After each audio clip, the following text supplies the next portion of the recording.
Is this normal? Is this a typical tantrum, or is there something more going on here? This is some typical questions that I get from very concerned parents about their kids. And these questions are also very loaded because they're including a lot of concerns about their child's development or their effectiveness as a parent and just a lot of underlying anxiety. Hi. My name is Dr. James Thatcher. I'm the clinical director here at Forest Psychological Clinic. I'm a licensed psychologist, and I've been working with kids for about 20 years. And I run into these issues all of the time. Understanding the difference between a typical tantrum and a neurodivergent meltdown is crucial for parents in being able to navigate their parenting and at the same time be able to keep their sanity. So today I want to go into these two very different types of issues and be able to give you some evidence-based ways to not only look for them, but how to cope with them and how to deal with them as they come up.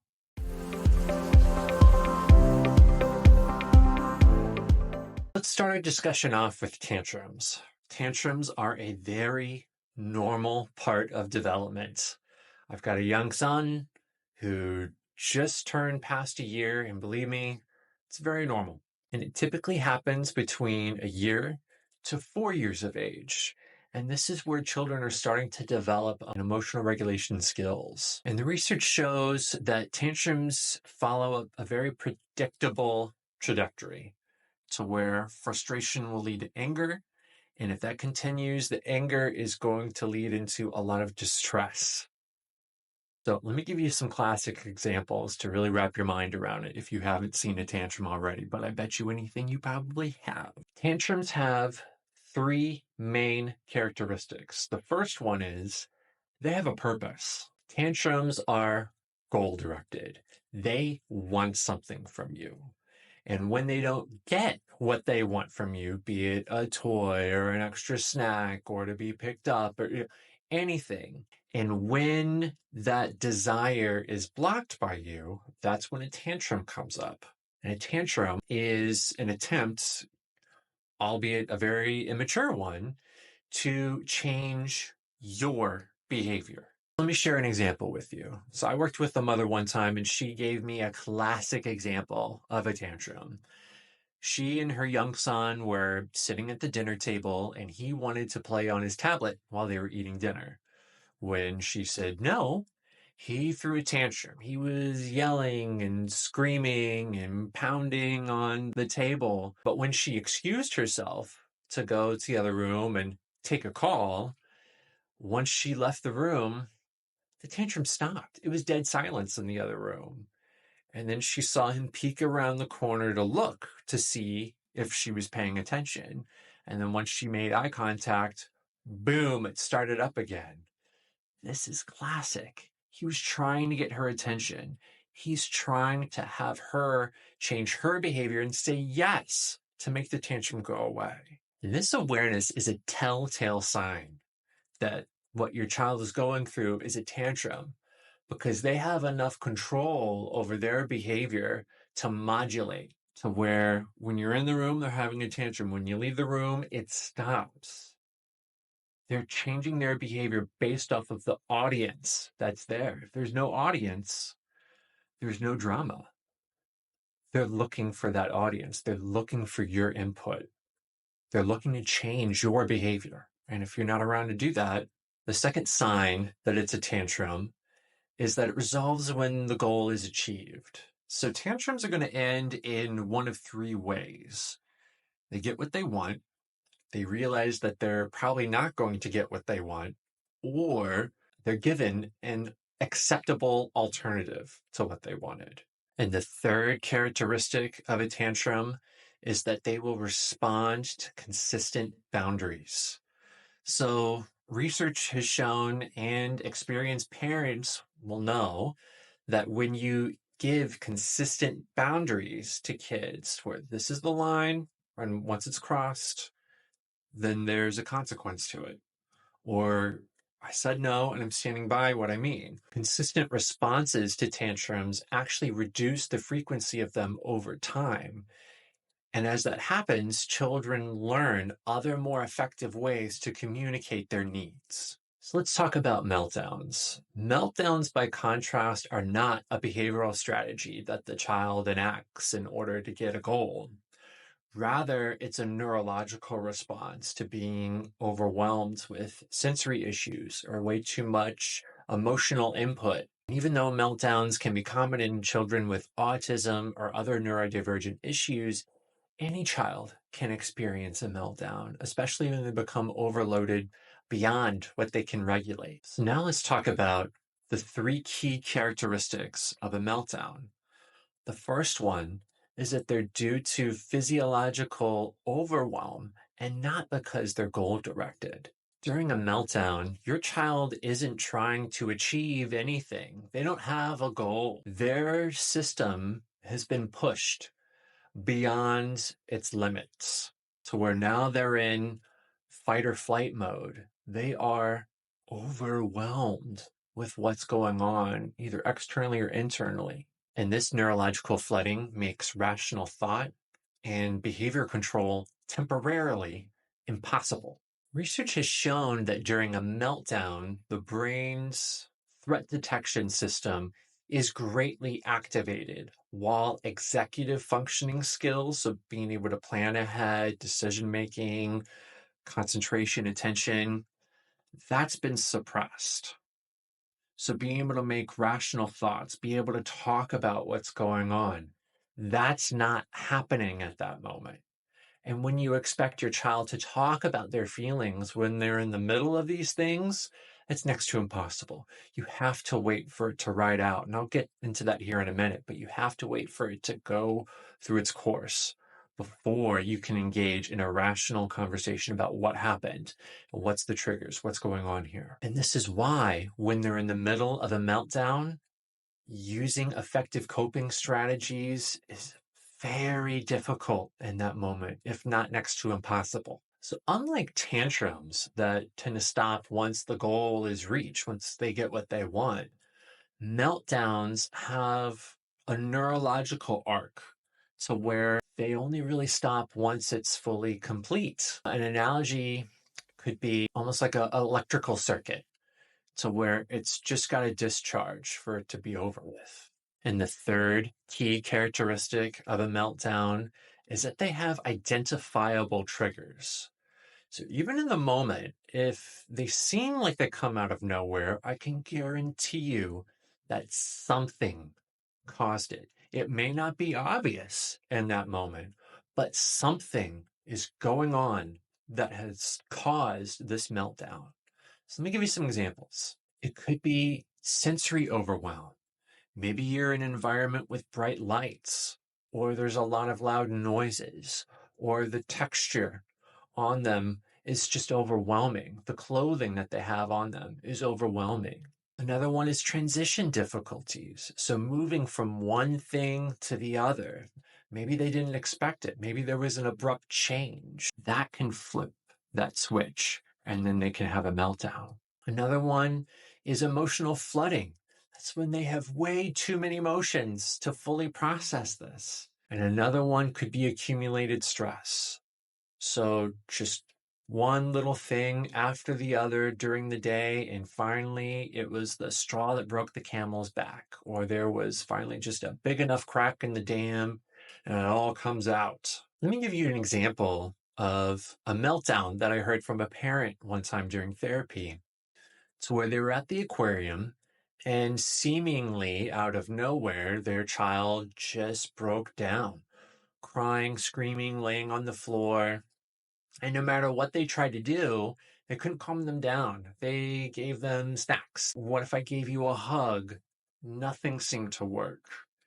And only later, after the meltdown had completed itself, remember that neurological arc that we talked about before?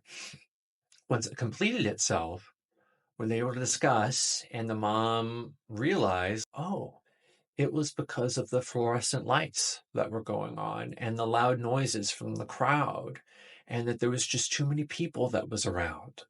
all those triggered the meltdown. So let me point out some crucial differences between these two different things. One of the biggest ones is the level of control that your child has over either having a tantrum or a meltdown, and their awareness of your behavior. During tantrums, children retain some level of control. They can modulate their behavior based off of your reaction. And one of the key signs is that they may even be able to pause their tantrum based off of your behavior. Or they may pause their tantrum if something more interesting happens, if you distract them. I do this all the time with my son.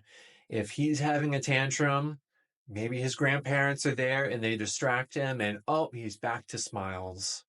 No problem at all. Or I'll have a little doll and I'll get a little playful with him. And he re-engages with that because it's more interesting. He forgot that he wanted some yogurt treats, whatever that he wanted at that time. He's not able to speak right now, so sometimes I really don't know what he wants. If I'm able to distract him, do something silly, his grandparents are able to do something silly, the tantrum can stop. That's a tantrum, not a meltdown. During meltdowns, children are not able to access emotional regulation skills. They're not able to pull themselves back. They don't have the abilities to use some of the coping skills that maybe they've learned about or maybe that you guys have practiced before. Again, they kind of have to go through it. And then once it's over, then you can talk about it and talk about what triggered it and figure out some other ways so that it doesn't get to that level. Tantrums have an audience awareness about them. They occur when somebody else is around. Meltdowns, on the other hand, can occur at any point in time, regardless if there's someone around. You can have a meltdown if you're just alone in your room. What that indicates is that there's a neurological dysregulation.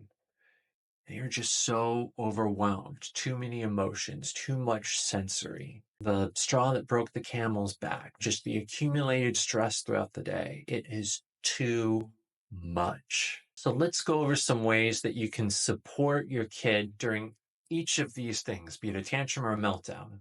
So let's go over tantrums first.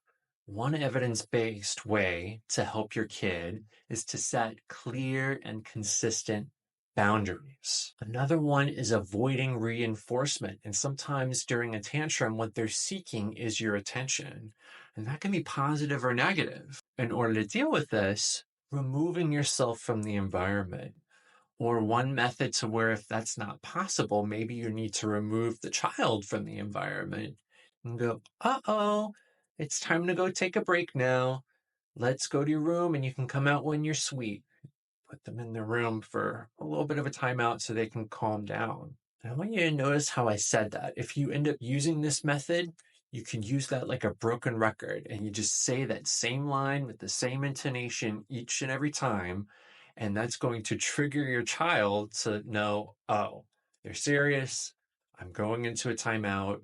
They're being consistent with this boundary because I'm hearing the same thing every single time. I'm not going to get what I want when I behave this way. That's what we're teaching with that method. Another one is teaching alternative ways to get our needs met. So teaching different forms of communication. If they don't quite have the words, maybe teaching them more or all done. Another one is accepting the answer no. That can be hard for kids, and that's going to be a bit of a learning curve. But again, if you're clear and consistent, they can accept the answer no. As an adult, you can accept the answer no. Why? Because it's an answer. Sometimes you don't get what you want, and that's okay. And being met with that consistently, kids will learn that. Another one is acknowledging their feelings while also setting and sticking by those limits that we talked about. So for instance, I know that you're really angry right now, that you're sad, you're upset, you're disappointed, whatever the emotion is. So you're acknowledging the emotion. And you can't have another piece of candy right now. You can't get on your tablet right now. Or maybe you can rephrase that and say, we can do that later. For meltdowns, these strategies shift entirely. So during a meltdown, what you need to prioritize is safety. At that point in time, they're not fully in control of their body. So making sure that they're safe, that they're not going to hurt themselves. Another one could be minimizing sensory input, turning down the lights. If there's loud noises going on, turning those down. Minimize any sort of language and demands that you're placing on them. Giving them way too many instructions during a meltdown is too much. Sometimes one is too much. As best as possible, try to stay calm and provide a nice, calming, safe place for them to settle back down. You don't want to add more stimuli to what's going on during the meltdown.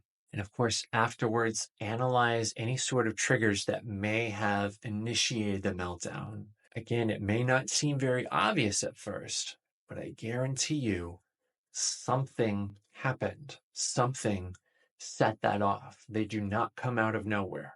I want to emphasize this next point, that responding to a meltdown as if it's a tantrum is not only going to be ineffective, but it's going to prolong the episode and it's going to increase the severity of it. So when should you start seeking professional help for either of these issues, be it a tantrum or a meltdown? If they're occurring at a very frequent basis, very intensely, above and beyond what you would expect for that developmental age, seek some help. Another area to look at, is it consistently interfering with their social life at home, their academic abilities at school? Is it interfering in their overall functioning? Of course, also, if there's any self-injury or harm that's going on, if they're being that aggressive towards other people or even themselves, please seek some help. And of course, if it's just affecting the entire family and the whole family is walking on eggshells, so finding a good mental health specialist or someone to help you with these things, they're going to be able to help you tailor a treatment plan, be able to identify where some of these triggers are coming from. They may also be able to diagnose, so where they can find your child is on the autism spectrum, or perhaps it's anxiety that's causing this, or perhaps there's other neurological concerns that could be going on. And that way, your clinician, everybody else in your child's life can start to see them clearly for what's happening and be able to find a path forward. Understanding whether your child has a tantrum or a meltdown is going to change how you respond as a parent, be it frustration to reacting with empathy, behavioral modification to physiological support. And understanding these differences are going to preserve the relationship that you have with your child. It's going to help with how long these tantrums or meltdowns happen, their frequency, and it's going to help with everybody's overall well-being.